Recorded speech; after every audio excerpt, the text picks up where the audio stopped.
बेगूसराय में कल दिन के 11 बजे माल गोदाम के पास से डीएम कार्यालय के दक्षिणी छोर, जिसको कि आप हड़ताली चौक कहते हैं, वहाँ एक जनसैलाब उमड़ेगा कि यूजीसी बिल के समर्थन में कहीं ये एक माहौल क्रिएट करेगा और ये साबित करेगा कि बेगूसराय जिस तरह से हर चीज़ों में आगे चढ़ बढ़ के हिस्सा लेती है, उसी का एक नमूना यूजीसी समर्थन में कल दिखने वाला है। आज जितने भी बेगूसराय के तमाम नेतागण हैं, तमाम छात्र नेतागण हैं जो कल समर्थन कर रहे हैं और कल जो जनसैलाब निकलने वाली है उसको लेकर सबों ने आह्वान किया है कि ज़्यादा से ज़्यादा संख्या में प्रदर्शन में आए और यूजीसी समर्थन में अपनी भागीदारी निभाए और इसको सफल बनाए। तो वहीं मैं आपको बता दूं कि चंद्रशेखर आज़ाद जो कि नगीना सांसद है, जो कि दिल्ली में भी प्रदर्शन करने वाले हैं, जिनको लेकर जगह जगह यूपी पुलिस, दिल्ली पुलिस तैयारियां कर रखी है उनको रोकने के लिए। ऐसा कहा जा रहा है कि बेगूसराय में भी इस तरह का माहौल देखने के लिए मिलेगा कि जो भी प्रदर्शनकारी है उनको कहीं न कहीं रोकने का भी प्रयास किया जाएगा। लेकिन तमाम नेताओं ने ये कहा है कि चाहे रोक जितनी लगा ले, चाहे प्रशासन जितना भी पावर लगा ले, लेकिन हम लोग शांतिपूर्ण प्रदर्शन करने के लिए कल तैयारियां कर रहे हैं और कल शांतिपूर्ण मार्च ही हम लोग निकालेंगे। किसी तरह का कोई शोर शराबा नहीं होगा, लेकिन प्रदर्शन हर हाल में होगा। वही उन्होंने कहा है कि राष्ट्रपति के नाम से एक जो है आवेदन दिया जाएगा और एक आवेदन तैयार किया गया है जो कि जिला समाहरणालय पर पहुंचने के बाद वो डीएम को भी सौंपा जाएगा। सबों ने एक ही सुर में कहा है कि ये यूजीसी बिल लागू इसलिए होना ज़रूरी है ये सिर्फ बैकवर्ड बहुजन के सपोर्ट में नहीं है, बल्कि ये सबों के सपोर्ट में है, चाहे वो सवर्ण समाज से हो, चाहे वो बहुजन समाज से हो। लेकिन जो भी लोग विरोध कर रहे हैं वो कहीं न कहीं अपने मानसिकता को दर्शा रहे हैं। बाकी क्या कुछ सामने निकल के आता है, इसको जानने के लिए बने रहिए हमारे साथ और देखते रहिए एसएमएन न्यूज़। कल का जो प्रदर्शन होने वाला है, क्या लगता है किस तरह का मैसेज बेगूसराय से निकलेगा?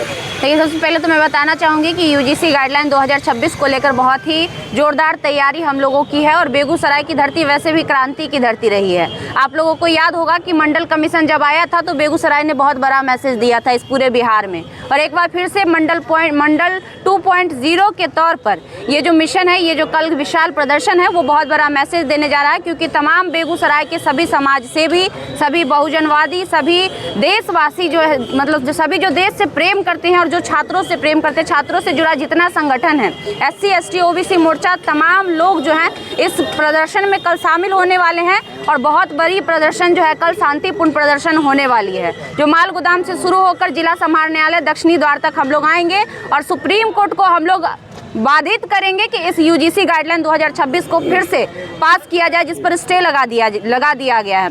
मैं एक चीज़ और ये गलतफहमी दूर करना चाहूँगी उन तमाम लोगों का जो विरोध करते हैं ये सोचकर कि यूजीसी गाइडलाइन 2026 जो है बैकवर्ड और फॉरवर्ड की लड़ाई है। बिल्कुल नहीं बैकवर्ड फॉरवर्ड की लड़ाई है। अगर ऐसा वो सोचते हैं तो मैं साफ तौर पे कह सकती हूँ कि वो एकदम से गलत सोचते हैं। इसलिए गलत सोचते हैं कि जब आप इस बिल को पढ़ेंगे उसमें साफ शब्दों में लिखा हुआ है धर्म, जाति, मेल फीमेल, भाषा, राज्य, क्षेत्र, सभी के आधार पर अगर किसी भी आधार पर किसी को प्रताड़ित किया जाता है तो आप यूजीसी का इस्तेमाल कर सकते हैं। मैं पूछना चाहती हूँ, क्या सवर्ण समाज की महिलाएं यूजीसी का इस्तेमाल नहीं कर सकती है? वो भी यूजीसी एक्ट का इस्तेमाल कर सकती हैं अगर उनके साथ किसी भी तरह की प्रताड़ना होती है। तो जो हैंडीकैप्ड व्यक्ति हैं हमारे इस देश में, वो किसी भी समुदाय से आते हैं, अगर वो सवर्ण समुदाय से भी आते हैं और उनके साथ प्रताड़ना होती है तो वो भी इस एक्ट का इस्तेमाल कर सकते हैं। तो ये जो गलतफहमी हमारे समाज में फैलाई गई है, उस गलतफहमी को हम लोग दूर करेंगे और ये बताएंगे कि महाविद्यालयों में इक्विटी लाने के लिए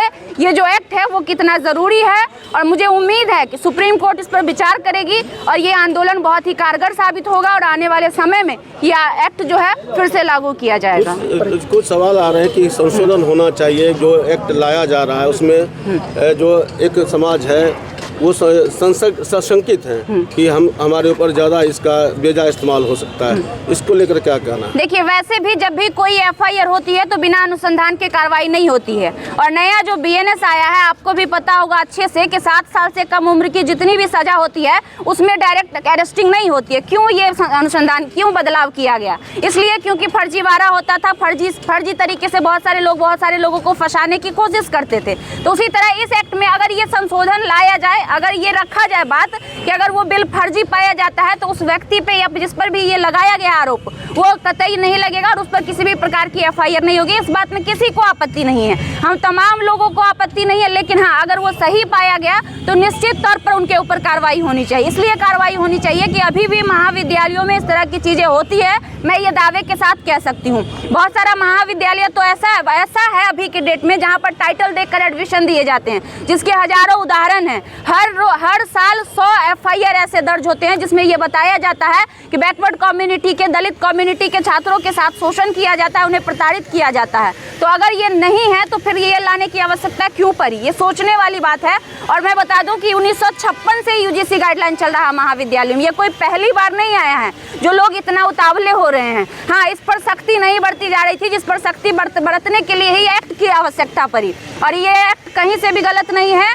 और तब बेगूसराय की तमाम जनता, तमाम छात्र पूरे बिहार में कल ये मैसेज देने वाले हैं, ये एक्ट का आना अति आवश्यक है और ये एक्ट आएगा, इसके लिए पुरजोर प्रदर्शन हम लोग करने वाले हैं। खुशबू रॉय, इंडियन इंक्लूसिव पार्टी की प्रदेश प्रवक्ता।